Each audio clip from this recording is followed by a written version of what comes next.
Hello നമസ്കാരം friends, ഗോപകുമാറാണ്. മറ്റൊരു വീഡിയോയിലേക്ക് സ്വാഗതം. എൻ്റെ കയ്യിൽ ഫോണുണ്ട്, പക്ഷേ സ്റ്റിൽ ഞാൻ ഡയറി യൂസ് ചെയ്യും. എന്തിനാണ്? എൻ്റെ ബേസിക് ആയിട്ടുള്ള ഓരോ ദിവസത്തെ ബേസിക് ബിസിനസ് ആക്ടിവിറ്റീസും കാര്യങ്ങളൊക്കെ ഡിസ്കസ് ചെയ്യാൻ വേണ്ടിയിട്ട്. നിങ്ങൾ ഇതുപോലെ ചെയ്യുന്നുണ്ടോ? എൻ്റെ കയ്യിൽ എഗെയിൻ ഐപാഡ് ഉണ്ട്, നോട്ട് പ്രിപ്പയർ ചെയ്യാൻ വേണ്ടിയിട്ട് ഐപാഡ് ഉണ്ട്.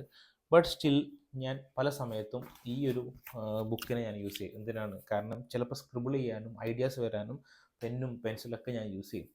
എൻ്റെ കയ്യിൽ ആക്ച്വലി നോട്ട് വെക്കാൻ വേണ്ടിയിട്ട് നോട്ട്സ് എന്നുള്ളൊരു ആപ്പ് ഉണ്ട്. ബട്ട് സ്റ്റിൽ ഞാൻ ചില സമയത്ത് എന്ത് ചെയ്യും, ഇതേപോലുള്ള നോട്ട് സ്റ്റിക്ക് ചെയ്യാൻ വേണ്ടിയിട്ട് കണ്ടു ഇവിടെയൊക്കെ ഞാൻ ഒട്ടിച്ചിട്ടുണ്ട്. ഇത്തരത്തിൽ കമ്പ്യൂട്ടറിൻ്റെ ഫ്രണ്ടിലൊക്കെ എന്ത് ചെയ്യാൻ പറ്റും, വളരെ ഇമ്പോർട്ടൻ്റ് ആയിട്ട് ടാസ്കുകൾ കംപ്ലീറ്റ് ഫോക്കസ് ചെയ്യാൻ വേണ്ടിയിട്ട് ഇത്തരത്തിലുള്ള ചെറിയ സ്റ്റിക്കി നോട്ട്സ് യൂസ് ചെയ്യാറുണ്ട്. ഇതൊക്കെ നിങ്ങളും ഞാനും ഒക്കെ ബിസിനസ്സിനകത്ത് യൂസ് ചെയ്യുന്നതാണ്. ഇവിടെ പോയിന്റ് എന്ന് വെച്ചാൽ എൻ്റെ കയ്യിൽ ടൈപ്പ് ചെയ്യാനുള്ള ഡിവൈസ് ഉണ്ട്. ബട്ട് സ്റ്റിൽ ഞാൻ സ്കെച്ച് പെൻസ് യൂസ് ചെയ്യും. എന്തിനാണ്? കുറച്ച് കളേഴ്സും കാര്യങ്ങളൊക്കെ പഠിക്കുന്ന സമയത്തും വായിക്കുന്ന സമയത്തൊക്കെ എനിക്ക് എന്താ പറയുക, മനസ്സിലാകാൻ വേണ്ടിയിട്ടൊക്കെ ഞാൻ ഈ ഒരു പ്രൊഡക്റ്റ് യൂസ് ചെയ്യാറുണ്ട്.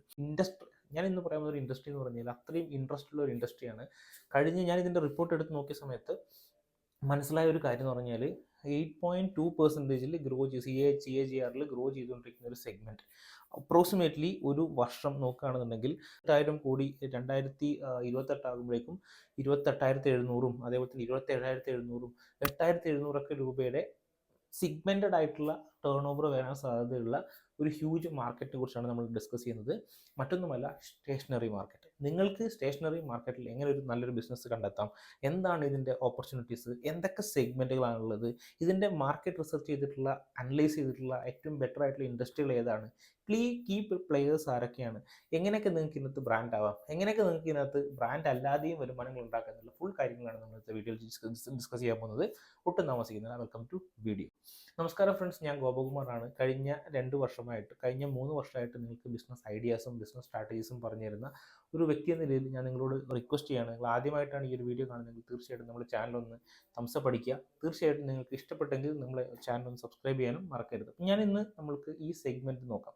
ഈ സെഗ്മെൻറ്റിൽ എനിക്ക് ഏറ്റവും എക്സൈറ്റിംഗ് ആയിട്ടുള്ള ഒരു സെഗ്മെൻറ്റ് പറഞ്ഞാൽ, ശരിക്കും ഇതിനകത്ത് 72% വേൾഡിൽ നോക്കുകയാണെങ്കിൽ ഇതിന് ഈ സ്റ്റേഷനറി സെഗ്മെൻറ്റിൽ ഏറ്റവും കൂടുതൽ ഹ്യൂജ് ആയിട്ടുള്ള പ്രൊഡക്ഷൻ ചെയ്യുന്നതും മാർക്കറ്റ് ചെയ്യുന്നതും എക്സ്പോർട്ട് ചെയ്യുന്നതൊക്കെ ചൈനയാണ്.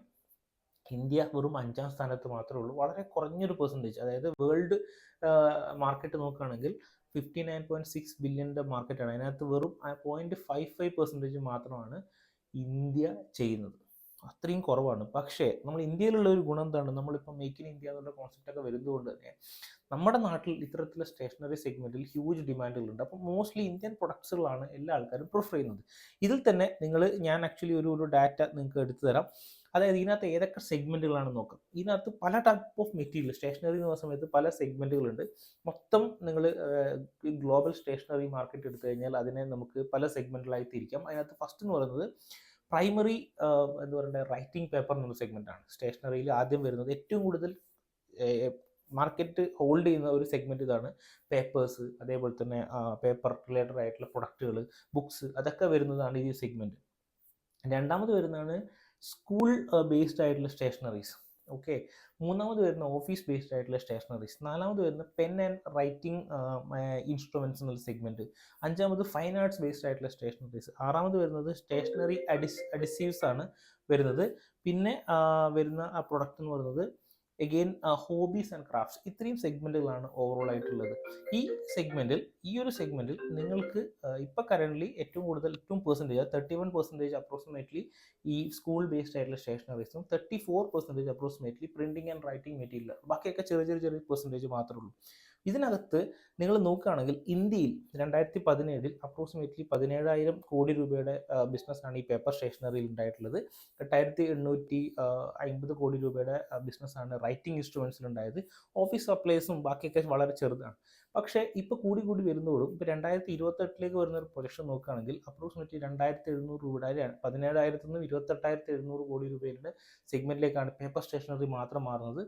റൈറ്റിംഗ് ഇൻസ്ട്രുമെൻറ്റ്സ് ആണെങ്കിൽ അതിനെക്കാട്ടിയും കൂടുതലാണ്. റൈറ്റിംഗ് ഇൻസ്ട്രുമെൻറ്റ്സ് ഇപ്പോൾ എൻ്റെ കയ്യിൽ തന്നെ എന്തൊക്കെ റൈറ്റിംഗ് ഇൻസ്ട്രുമെൻറ്റ്സ് ഉണ്ട്, പേനയുണ്ട്, ഈ സ്കെച്ച് പെൻസ് ഉണ്ട്, ഈ ഒരു സെഗ്മെൻറ്റ് ഇഷ്ടംപോലെ ഉണ്ട്. അപ്പോൾ നിങ്ങൾക്ക് പല സെഗ്മെൻറ്റിലും വളരെ നല്ല ബ്രാൻഡ് ആകാൻ പറ്റും. ഇവിടെ ഞാൻ ശ്രദ്ധിച്ചൊരു കാര്യം എന്ന് പറഞ്ഞാൽ, ഈ പ്രൊഡക്റ്റുകളിൽ ഇപ്പം 43% കഴിഞ്ഞ 2017 നോക്കുകയാണെങ്കിൽ 29% മാത്രമേ ബ്രാൻഡഡ് ആയിട്ടുണ്ട്. ബാക്കി 71% അൺബ്രാൻഡഡ് ഐറ്റംസ് ആയിരുന്നു വിറ്റുകൊണ്ടിരുന്നത്. 2022 ആകുമ്പോൾ 35% ബ്രാൻഡഡ് കമ്പനികൾ ഹോൾഡ് ചെയ്തു, 61% എന്ത് ചെയ്തു, അൺബ്രാൻഡഡ് കമ്പനീസ് ഹോൾഡ് ചെയ്യാൻ തുടങ്ങി. ഇപ്പം 2028 പ്രൊജക്ഷൻ നോക്കുകയാണെങ്കിൽ 57% സ്റ്റിൽ അൺബ്രാൻഡഡ് സെഗ്മെന്റ് ആണ്. അതായത് ഈ ഒരു സെഗ്മെന്റിൽ ബ്രാൻഡുകൾ കൂടി വരുന്നു, ആൾക്കാർ ബ്രാൻഡുകളിലേക്ക് പ്രിഫർ ചെയ്തുകൊണ്ടിരിക്കുകയാണ്. അപ്പം നിങ്ങൾക്കും ബ്രാൻഡ് പ്രിഫർ ചെയ്തുകൊണ്ട് ബ്രാൻഡഡ് ആയിട്ട് നിങ്ങളുടെ സെഗ്മെന്റ് തുടങ്ങാൻ പറ്റും. ഇതിനകത്ത് ഈ ഒരു ഇതാണ് ഒരു മാർക്കറ്റ് ഐഡിയ ഒക്കെ കണ്ട് ഒരുപാട് സെഗ്മെന്റ്സ് ഉണ്ട്. അതിനകത്ത് നല്ല രീതിയിൽ ബ്രാൻഡിന് വളർച്ച വന്നുകൊണ്ടിരിക്കുകയാണ്. ഇപ്പോൾ ഓൾറെഡി ടോപ്പ് ആയിട്ടുള്ള കുറേ ബ്രാൻഡുകളുണ്ട്.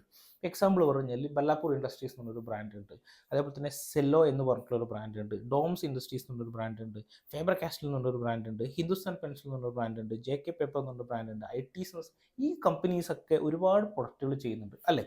ഇതിനകത്ത് ഇവരൊക്കെ ചെയ്യുന്ന പ്രൊഡക്റ്റുകൾ നോക്കുകയാണെങ്കിൽ നോട്ട്ബുക്സ് ചെയ്യുന്നുണ്ട്, പേപ്പർ ചെയ്യുന്നുണ്ട്, പെൻസ് ചെയ്യുന്നുണ്ട്, പെൻസിൽസ് ചെയ്യുന്നുണ്ട്, മാർക്കറ്റിംഗ് മാർക്കർ ഹൈലൈറ്റേഴ്സ് ചെയ്യുന്നുണ്ട്, ടെക്നിക്കൽ ഇൻസ്ട്രുമെൻറ്റ്സ് ചെയ്യുന്നുണ്ട്, ഓഫീസ് സപ്ലൈസ് ചെയ്യുന്നുണ്ട്, ബേസിക് ആർട്സ് ചെയ്യുന്നുണ്ട്, ഫൈൻ ആർട്സ് ചെയ്യുന്നുണ്ട്, ഇറേസേഴ്സ് ചെയ്യുന്നുണ്ട്, ഷാർപ്നേഴ്സ് ചെയ്യുന്നുണ്ട്, അഡിസീവ്സ് ചെയ്യുന്നുണ്ട്. പക്ഷേ ഇതിനകത്ത് നിങ്ങൾ ഈ ഒരു സെഗ്മെന്റിൽ ഒന്ന് നിങ്ങളുടെ കോമ്പറ്റേറ്റീവ് ആയിട്ടുള്ള പ്രൊഡക്റ്റുകൾ ലിസ്റ്റ് ചെയ്താൽ ഇവർ ചെയ്യാത്ത കുറേ പ്രൊഡക്റ്റുകളുണ്ടോ. എക്സാമ്പിൾ പറഞ്ഞു കഴിഞ്ഞാൽ ഇതൊരു വളരെ നല്ല നീഷിലുള്ള ഒരു സെഗ്മെന്റ് ആണ്. 3M അഡിസീവ് യൂസ് ചെയ്യുന്നതുകൊണ്ടുള്ള ഒരു ടെക്നിക്കൽ. അപ്പോൾ നിങ്ങൾ ഇതിനകത്ത് ഏതെങ്കിലും ഒരു പ്രൊഡക്റ്റ് നിങ്ങളുടേതായിട്ടുള്ള രീതിയിൽ നിങ്ങൾക്ക് ബ്രാൻഡ് ചെയ്യാൻ പറ്റിക്കഴിഞ്ഞാൽ തന്നെ നിങ്ങൾക്ക് ഒരു മാർക്കറ്റ് സ്പേസ് അവിടെ കിട്ടുകയാണ് ചെയ്യുന്നത്. ഇതിനകത്ത് എങ്ങനെ നോക്കി രണ്ട് തരത്തിൽ നമുക്ക് ഇതിനെ സെഗ്മെന്റ് ചെയ്യാം. ഒന്ന് പേപ്പർ ബേസ്ഡ് ആയിട്ടും നോൺ പേപ്പർ ബേസ്ഡ് ആയിട്ടുള്ള സ്റ്റേഷനറി സെഗ്മെന്റ് ചെയ്യാം. ഇല്ലെന്നുണ്ടെങ്കിൽ ബൈ ആപ്ലിക്കേഷൻ ആണെങ്കിൽ സ്കൂൾ വൈസ്, ഓഫീസ് വൈസ്, അതിന് അതർ ആപ്ലിക്കേഷൻ രീതിയിൽ നമുക്ക് സെഗ്മെന്റ് ചെയ്യാം. എങ്ങനെ സെഗ്മെന്റ് ചെയ്ത് കഴിഞ്ഞാലും ഈ കോമ്പറ്റീറ്റേഴ്സ് ഇപ്പോൾ കറന്റ് ലോഞ്ച് ചെയ്തിട്ടുള്ള പ്രൊഡക്റ്റുകൾ ഇതിനകത്ത് എന്താണ്, എവിടെയാണ് സ്കോപ്പ് ഉള്ളത്, എവിടെയാണ് ഒരു ഗ്യാപ്പ് ഉള്ളത് നോക്കിയതിന് ശേഷം നിങ്ങൾക്ക് നിങ്ങളുടേതായിട്ടുള്ള ബ്രാൻഡുകൾ ഇവിടെ ക്രിയേറ്റ് ചെയ്യാൻ പറ്റുന്നതാണ്. ഇനി നമുക്ക് ഒന്ന് ഇവിടെ ഞാൻ ആമസോണിൽ എടുക്കാം. എക്സാമ്പിൾ ഓൺലൈൻ ബേസ്ഡ് ആയിട്ടുള്ള ഒരു ബ്രാൻഡാണ് നിങ്ങൾ ക്രിയേറ്റ് ചെയ്യാൻ നോക്കുന്നതെങ്കിൽ ഓക്കെ, ഈ നോട്ട് പാഡിൽ മാത്രം ഒരു മാസം ആമസോണിൽ ഓൺലൈൻ പ്ലാറ്റ്ഫോമിൽ ഒരു പ്ലാറ്റ്ഫോം മാത്രമേ ഞാൻ എടുക്കുന്നുള്ളൂ. ആമസോണിൽ നടക്കുന്നത് 31 lakhs റവന്യൂ ആണ്. 31 lakhs ഇവിടെ നിങ്ങൾക്ക് ഡയറക്റ്റ് ആയിട്ട് കാണാൻ പറ്റും. ഇതേപോലെ പല കാറ്റഗറീസ്, ഇപ്പോൾ സ്റ്റിക്കി നോട്ട് പാഡ്സ് മാറി ഞാൻ എന്ത് ചെയ്തു, ജസ്റ്റ് നോട്ട്ബുക്സ് എന്നുള്ളൊരു കാറ്റഗറി എടുക്കുകയാണ്. നോട്ട്ബുക്സിനകത്ത് ഇഷ്ടംപോലെ ബ്രാൻഡുകളുണ്ട്. പക്ഷേ സ്റ്റിൽ അവിടെ നിങ്ങൾക്ക് ഇപ്പോഴും അറിയാം, നമ്മളൊക്കെ പഠിച്ചുകൊണ്ടിരിക്കുന്ന സമയത്ത് ക്ലാസ്മേറ്റ്സ് എന്നുള്ളൊരു ബ്രാൻഡ് എങ്ങനെയാണ് ബ്രാൻഡിങ്ങിലേക്ക് വന്നതെന്നും അവരുടെ ഒരു മാർക്കറ്റ് സൈസ് അവരെങ്ങനെയാണ് കൂട്ടിയത്. ITCയുടെ പ്രൊഡക്റ്റാണ്. അപ്പോൾ ആ ഒരു സെഗ്മെൻറ്റിൽ നോട്ട്ബുക്സ് മാത്രമാണെങ്കിൽ ഓൺലൈനിൽ നോക്കുകയാണെങ്കിൽ 73 lakhs ബിസിനസ്സാണ് ഒരു മാസം നടക്കുന്നത്. നോട്ട്ബുക്സിൽ പല കമ്പനീസ് ഉണ്ട്. അപ്പോൾ നിങ്ങൾക്ക് ഈ നോട്ട്ബുക്സ് മാറി ഇപ്പോൾ ഡയറീസ് ആണ് നിങ്ങൾ എടുക്കുന്നതെങ്കിൽ, ഡയറിയാണ് നിങ്ങൾ എടുക്കുന്നതെങ്കിൽ സിംപ്ലി ഡയറി നിങ്ങൾക്ക് എടുക്കാം.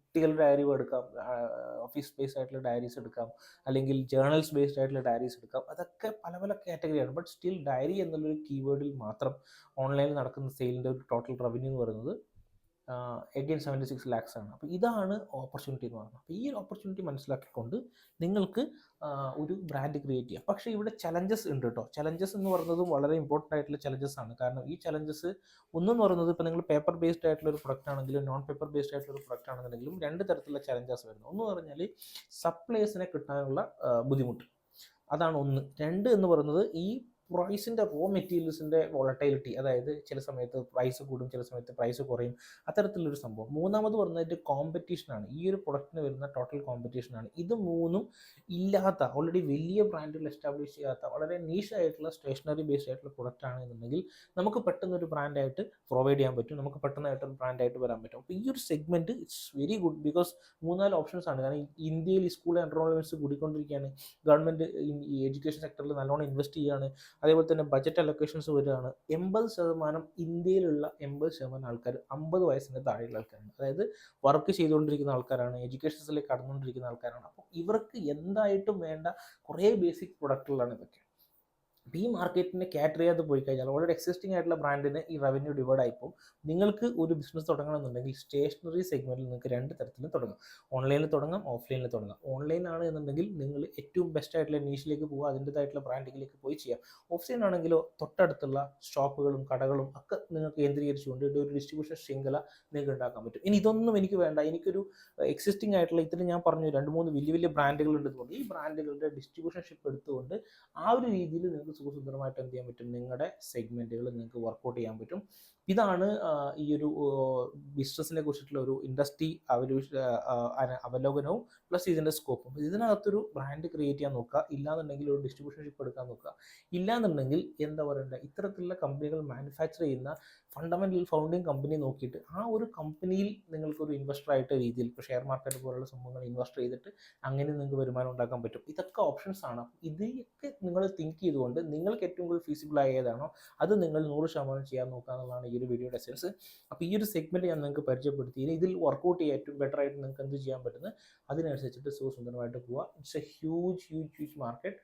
And thank you so much. അടുത്ത വീഡിയോ ആയിട്ട് വരുന്നവരെ നന്ദി, നമസ്കാരം.